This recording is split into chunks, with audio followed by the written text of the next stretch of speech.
Sky diving করতে বিমানে করে উঠেছিলেন ১৫,০০০ ফুট উচ্চতায়। এরপর বিমান থেকে লাফ দিতেই ঘটে বিপত্তি। মুহূর্তের মধ্যেই বিমানের ডানার সঙ্গে আটকে যায় প্যারাশুট। আর এই চাঞ্চল্যকর ঘটনাটি ঘটেছে অস্ট্রেলিয়ার কুইন্সল্যান্ডে। ঘটনাটির ভিডিও সামাজিক যোগাযোগ মাধ্যমে ছড়িয়ে পড়তেই তা রীতিমতো ভাইরাল হয়ে যায়। এতে দেখা গেছে বিমান থেকে ঝাঁপ দেওয়ার সময় ওই স্কাই ডাইভারের প্যারাশুটটি বাতাসের প্রচণ্ড চাপে খুলে যায়। এরপর ওই ব্যক্তি ছিটকে গিয়ে বিমানের পাখায় প্যারাশুট সহ আটকে পড়েন।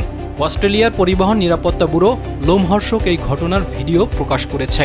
এদিকে স্কাই ডাইভিং করতে গিয়ে দুর্ঘটনার শিকার ওই স্কাই ডাইভার মৃত্যুর হাত থেকে বেঁচে ফিরেছেন।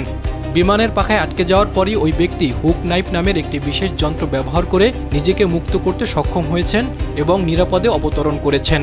বিমানটিতে ১৬ জন স্কাই ডাইভার ছিলেন।